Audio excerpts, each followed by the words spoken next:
कैसे लागे पार। नैया बड़ी मझधार हरि बिन कैसे लागे पार। नैया बड़ी मझधार हरि बिन कैसे लागे पार। नैया बड़ी मझधार हरि बिन कैसे लागे पार।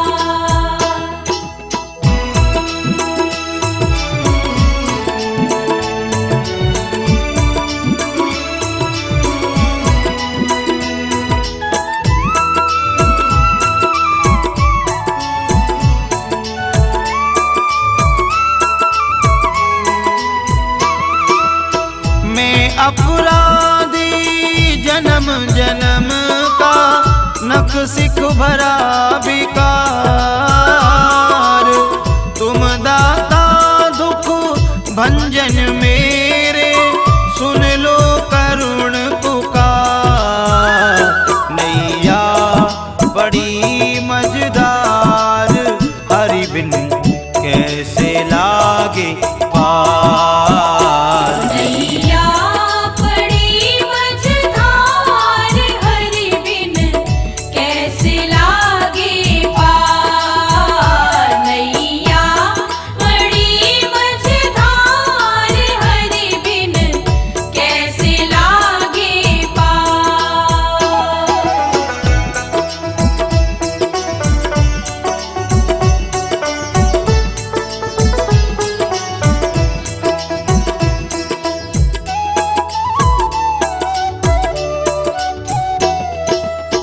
अवगुण दास कबीर के बहुतई तुम हो गरीब नवाज।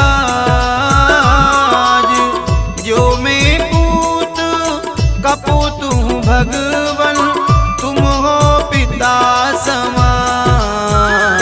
नैया बड़ी मझधार हरि बिन कैसे लागे पार। नैया बड़ी मझधार हरि बिन कैसे लागे पार। नैया बड़ी मझधार हरि बिन कैसे लागे पार।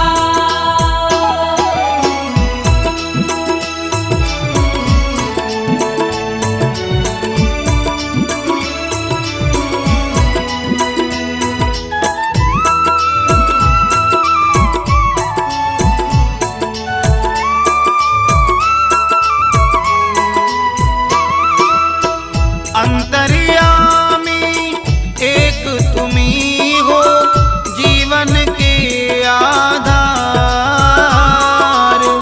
जो तुम छोड़ो साथ प्रभु जी कौन लगाए बेड़ा पार।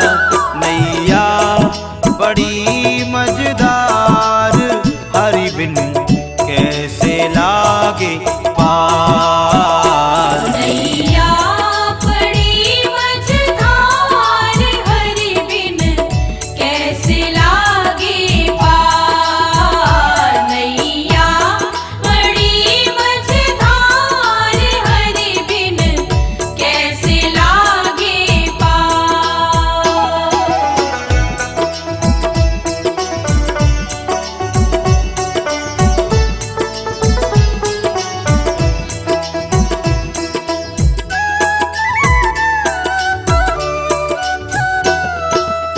जतन बहुत मैंने सुख के कीने दुख का किया न कोई।